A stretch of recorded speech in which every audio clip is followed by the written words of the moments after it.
How would your friends describe you? Somebody who likes to read a lot and loves to go out in her kayak. I really like my quiet time, my alone time, my reflective, contemplative time. And I think part of that is growing up in a large family. You're always seeking space to be alone and with your thoughts and just to reflect. So I'm not really an out there sort of person. If I had my druthers, I'd be reading a book or out there fishing or kayaking. That's kind of who I am. But I think, you know, if you're engaged in a society and you look at America, and I love America and our democracy, you have to be engaged. You can't sit on the sidelines. And I think having served in public office where I had an opportunity to learn so much, when the discussion came up about a new stadium and it was being railroaded through the city of St. Petersburg, that's why I had to take a stand. And to me, a leader has to take a stand when the issue is important. And there was a lot of information that was not being brought forward. So I got out of my kayak and got organized with a bunch of other folks who equally share that concern. And there are a lot of us. I wasn't the only one.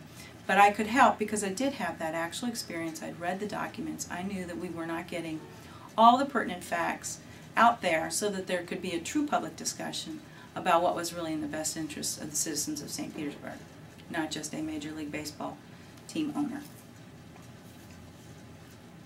So I know you spend time alone and you read a lot, and what you just told me. Well, and then of course I'm focused on my family, and there are adult children now, so we have a little more time for Harvey and I to go sailing, go playing, go hiking, traveling, which is what we like to do in our spare time. I want to go back just one more time about Kathleen for the woman. Sure. Because, you know, listening to you talk about spending time alone and what I've read about you and being in the room with you, I mean, there's a strength there that is just, you know, very obvious.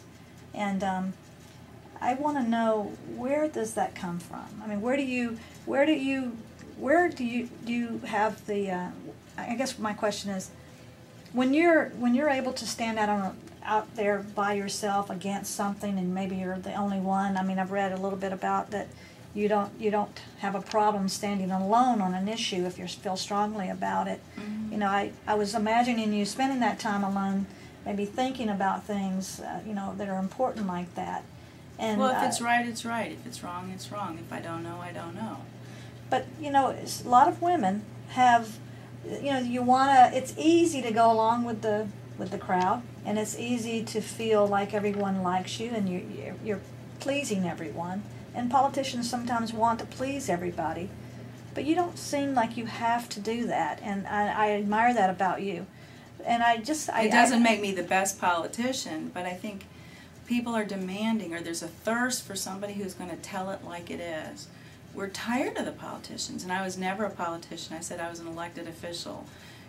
The folks in St. Pete hired me to do the job, to ask the questions they would ask if they were up there. That's how I approached it. And I would not be happy if people were not telling me the truth. And there were people who lied, and there were people who misled.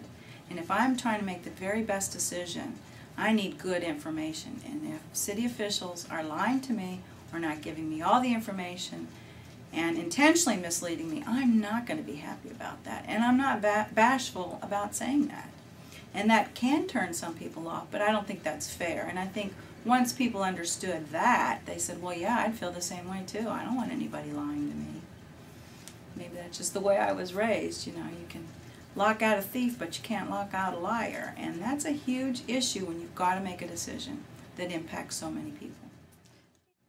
What's your advice to other women that maybe are making a career change, have a little fear? Get out there, do it. You won't know till you try. And I think, you know, the longer I live and the longer other folks live and you reflect, you're not going to be in the same position necessarily, and you don't have to do everything at once. And I remember talking about this with one of my friends. You don't have to do all of it at once. We have a longer life, hopefully, and so maybe you don't have to do all of it all at once. Maybe, and for example, I did not work full-time when I started practicing law. I worked part-time because that worked with my children's schedule. And then I took on more hours as I had more time. Of course, I negotiated away benefits, but Luckily, my husband had those, but that's where we just kind of negotiate what we need because time is so important in what it is that we're doing.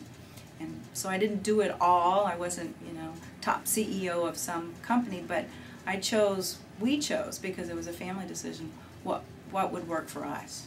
And Harvey's a good partner, so that's how we were able to work on that together. And I think since his mother was an attorney, he understood what that involved. He said, oh yeah, I had to take the hamburger out, at 3 p.m. when I got home from school. So it was no big deal. So it's easy to balance when you've got a partner. And right. It helps. It does help. And he's always been involved from day one.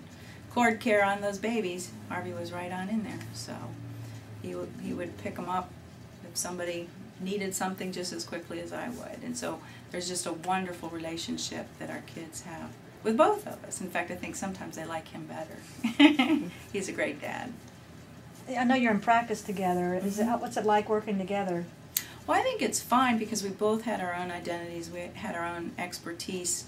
And I'm the litigator, he's a transactional person, so we work together really well. If there's some transactional matter or contractual matter that looks like it's going to end up in litigation, then we can address that up front and then hopefully avoid that because that's expensive.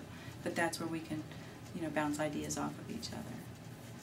So between becoming the mayor of St. Petersburg and the tree farm, is there any other plans would you consider a higher political office in the future? No, I really like where I am and I like what we have here, and I would like to do more traveling at some point in time. So no, I don't have any political ambitions beyond helping the city of St. Petersburg get through this economic downturn.